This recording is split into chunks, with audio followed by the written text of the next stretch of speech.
This is High School Sports Talk, presented by VirginiaPreps.com on ESPN Radio 94.1. Back here on High School Sports Talk, presented by VirginiaPreps.com with the coach Ed Young. I am Matthew Hatfield, and at this time we have a special guest. He is the head football coach of the 5-0 York Falcons, coming off a 28-0 shutout last night of the Grafton Clippers, getting ready to take on Lafayette next week. We say good morning to our friend, Coach Doug Pereira. Coach, how's life treating you? Hey, it's going well, guys. I'm actually at NC State right now in the stadium to watch the game today. My daughter attends William Peace University, plays volleyball there, so we're down to visit her and go to the game. Oh, nice. That's a good one. ACC showdown there with NC State and UVA. Wolfpack undefeated. Cavaliers look improved at 3-1. So a chance to, with all these makeups, I think you had a Saturday game last week with Smithfield, which we'll get into a couple of doozies here recently with Tab and overtime that you beat and Smithfield on a field goal at the end.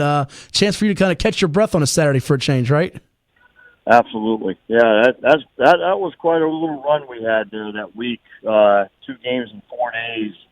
I've never been through that before, and it was interesting. 2 double-digit comebacks, if I'm not mistaken, beating Tab 21-14 in overtime, 17-14 over Smithfield on the road. Got a field goal with 6 seconds left to win that one. I just imagine the resiliency and determination of your team is what you've liked thus far the most. And resiliency is the word I keep using with those guys. Both games, we got behind early, had some adversity, and in both games they did what they had to get us back in it, and then give us a chance to win at the end. Great group of guys we've got. Hey, Doug, Ed Young here. Congrats on so far what is happening, and really congrats to you. You finally get a chance to take a break, go down there and watch the college kids, second-guess the college coaches, watch your daughter play, eat some good food. Life is good to you. Thank you, Coach. 5-0 always feels good. It's also halfway through the season. So, you're still nervous, with where you are right now, but I'm very pleased with where we are at the present moment, for sure. Well, as I read over some of your statistics and whatever, we're currently scoring slightly over 32 points a game. That's some offense. And then the thing that's really impressive, because I know based on what you talked about in the summer on your survey that I read earlier, that defense, you're a little bit worried about on defense. You're giving up 10 points a game. I mean, you're going to beat most people. You give up 10. Talk about how that has come to this point, your offense and your defense. So I'll start with defense. Giving us 10 points a game, I will take that any day. And basically what happened, we've got guys in the right places. We had a couple of holes we thought we needed to fill. We've been able to take care of that, and those guys are really playing well. They're just taking care of their business. We're athletic on defense across the board. What I keep saying about this team is we don't necessarily have any ridiculous superstars, but the sum of the whole is very good. We've got some depth across the board that really helps, and that's nice. Offensively, we're able to throw some and run some. We've got really good guys in skill positions, and our offensive line is definitely taking care of themselves. Each week we line up. It's really more of a decision of, all right, how are we going to attack each team? What's the best mode of attack per week? And that's been kind of interesting for us. Well, let's talk about those kids that are making those things happen. You guys put the kids in the right place, so you're scheming good. Now you got those kids, so let's talk about them. Let's start with that quarterback, Ramsey Hyatt. If I'm not mistaken, that's a 4-year starter at quarterback. Let's talk about your kids on the offense, then slide over to D. Sure, absolutely. So Ramsey, yes, is a 4-year starter. He's definitely got a strong hold on this offense, and we've added a lot of RPO stuff with him. We're actually in argument mode as we speak right now about how much we want to run our RPOs. But the bottom line is Ramsey's doing a very good job with that, and but he's got guys to throw to. I mean, we've got a handful of receivers that are very good. With Try Cartwright and Christian Evans and Troy Norman and, some of these other guys we've got out there. And then we have the ability, Keaton Hutcherson is out there too, and he's actually leading the team in receptions. And then we have Jaden Flood Brown, and he plays receiver and running back. He's kind of our X factor. We can move around, and defenses have to find him and figure out what to do with him. He's a very good player for us. And then our bell cow is John Michael Cassidy, at running back. He's one of those guys that can handle a number of carries each night, just get stronger with each one. Yeah, Coach, I saw one of the highlights last night from your game with Grafton. John Michael Cassidy, he made a run. It might have been your second or third touchdown, I'm not sure. He just kind of slipped by a guy and was gone. I mean, he makes plays when it looks like a play's not there, doesn't he? He absolutely does. He is a grinder if there ever was one. And, he always surprises us a little bit with, he'll take a 3-yard carry and make it 10, and you're just like, how do you do that? And, it's just amazing to watch him. So he's a fun kid to have out there. Defensively, you got some guys that double, such as him and Hutcherson, others, Luke Gatz, I know. But tell us about the key standouts so far, including, I know Tree Cartwright was a guy last year that had, 6-7 interceptions? He did. His name is Try, actually. Okay, Try. Weird. Yeah, interesting name. But Try was a defensive back for us last year. We've moved him down to outside linebacker, which in a lot of cases he's on the line of scrimmage. He had a number of tackles for a loss last night. But, yeah, he doesn't have quite the opportunity for interceptions this year that he had last year. But he's doing a fine job for us. And, our defensive line is all seniors right now, which is good and bad. But Jake Berry at nose guard is very, very hard to block.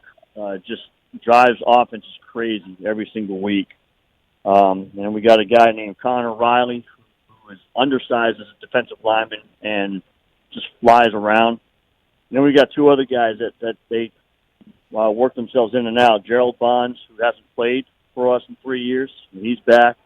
And Marquise Morris, and those guys do a good job up front. And I'd be remiss if I don't mention my 2 linebackers, Mason Bambini and Cole Chapin. They're making plays all over the place, too. We're chatting with Doug Pereira, head football coach of the York Falcons. Falcons undefeated on the season, 5-0, and they take on Lafayette coming up on Friday night at Warner Stadium. Our guest here on High School Sports Talk, presented by VirginiaPreps.com on ESPN Radio 94.1. Ed. Hey, Doug, I got to ask you, I'm always intrigued by you high school football coaches on this, is playing kids both ways. Sometimes I know the statement is, hey, we got to have our best athletes on the field, and that means they're going to play a lot. Your philosophy on both ways, and then kind of gear that into something that over the years I've known you have done well with your team, your special teams. In fact, I think last week you had a game-winning kick. So the idea of playing kids both ways and then transition that into your philosophy on those kids that are going to play special teams. Sure. My philosophy is let's figure out what we've got and get the best out of what we can have. As far as playing guys both ways, at York High School, the one place we try not to play guys both ways is our 5 offensive linemen. We try to never move them if we can help it.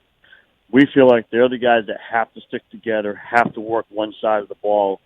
And then traditionally we don't play our quarterback both ways. Other than that, it's up in the air. We have enough depth right now where some of the guys are not playing both ways as much as they need to.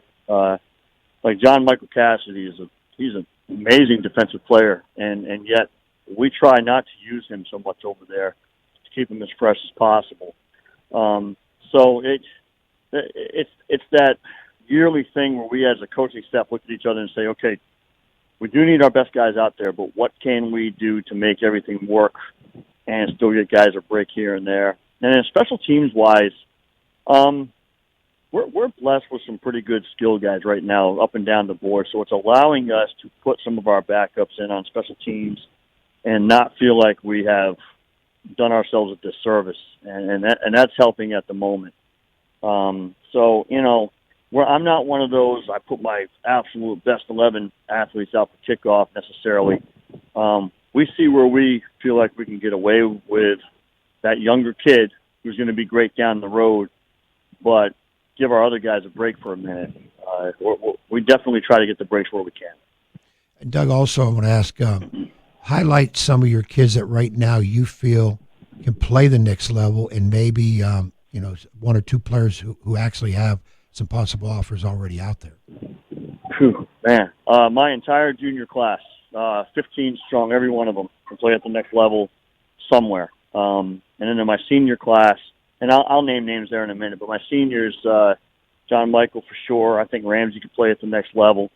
I think Jake Berry, even though he is very undersized at his position, is going to find a home somewhere if he wants to. And they all can go. And in my juniors, man, everybody I've already mentioned has the ability to play at the next level. As far as maybe possible D1 guys, I'm scared to say it because a lot of these guys could go there, but kind of the obvious. In other words, if the college coach walks in and sees the kid and says, okay, all right, he passes the eye test, that would be Jaden Flood-Brown. He would pass that eye test. Ramsey might pass that eye test. John Michael, I would say he's definitely there as a possibility to pass the eye test right now. And then some of these linemen coming up, Brandon Tolbert, Matthew Reed, those guys, you look at them and you're like, okay, I get it. But the funny thing is we have a bunch of other kids, like Luke Gatz. He's probably going to be considered as an undersized kid in some of these positions in college, and yet the dude can play. And, I have no idea where they're going to end up. I just think they're all going to end up somewhere. Final one from me, Coach, and we thank you for your time this morning. I look at the Bay Rivers District, and in the last few years it's been getting better in terms of course, on that side of the water, the comparison between the Bay Rivers and the Peninsula. But your out-of-district wins, I think there's 6 of them total when you look at yourself, Lafayette, Poquoson, New Kent, War Hill, and combine them. And that's, I think, a strong message of what the Bay Rivers District can do come playoff time. So your assessment of the Bay Rivers 1 and 2, you got Lafayette coming up. They're the big dog, the king of the mountain, if you will. What's it going to take to be in that ballgame with a chance to win? Execution. Last night, if there was one thing that we lacked at times, it was the execution of the little things, just in certain elements of the game. And the players know that, and the coaches know that. It's no surprise. We know where we need to get better. That's the beauty of football. You play once a week, and you try to improve to the next. Where we are now, where we're going to be at the end of the season, who knows? We could be a lot better. But as far as Lafayette is concerned, you don't line up with Lafayette and make a bunch of mistakes and win. You have to execute, and you have to make the plays without mistakes, and that's really what it breaks down to with them. It's a very good team. Doug, I've got to end my final question with the thing of all this. This is the most important one. Sure. We need to see video number 2 of the blue smoke. Doug Perot either coming out of his house and running down the street, which was video 1, or a restaurant or whatever. I need to see the blue smoke, and if I can't have a cameo in it, then I need you to come to Nansemond River at some point and help me with the red smoke for Ed Young to come out of. Okay, there is red in the machine. I will tell you, Ed, one way or another, I'll make something happen just for you. Yeah, we got to see that blue smoke and Doug Perot. I'll tell you what, if he beats Lafayette, he'll do anything you want probably on a video, right? Yeah, I got to see the blue smoke and Doug Perot. Sounds good. Thank you, Coach. Enjoy the weekend down there at NC State, and I'm sure we'll chat soon.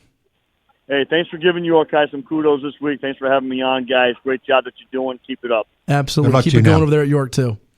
That is Doug Pereira, head football coach of the York Falcons, with us this morning here on High School Sports Talk, presented by VirginiaPreps.com. I just sent Thomas a chance to look at that video. It's classic on Facebook. I tell you what, he beats Lafayette. He'll do any blue smoke, red smoke, green smoke, any kind of smoke video he wants. That's nice. That's good. And it's nice to see him have a chance to relax today, go down and watch the college kids play. And they were down double digits in both of those games, Tab and Smithfield, and they came back to win. So a very determined bunch, and I think he hit the nail on the head there, Ed.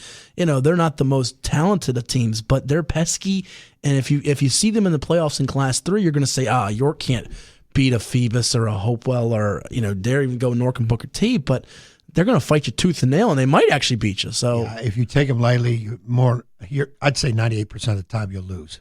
They did get to a region final last year where they lost to Hopewell, so they were a step away from the state semifinals. So that game with Lafayette's going to be pretty interesting.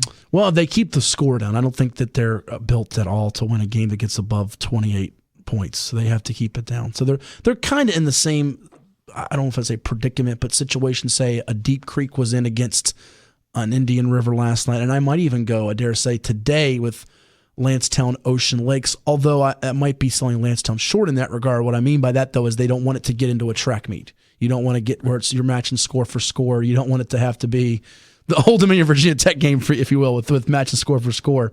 So we shall see what happens with York coming up with Lafayette. I think they're going to get a good spot for the playoffs, but their schedule is still tough the rest of the way. They have Jamestown to that, and they have War Hill at New Kent at Poquoson. So they have a couple other matchups beyond the Lafayette game that will certainly dictate where they're seated for the playoffs in Region 3A.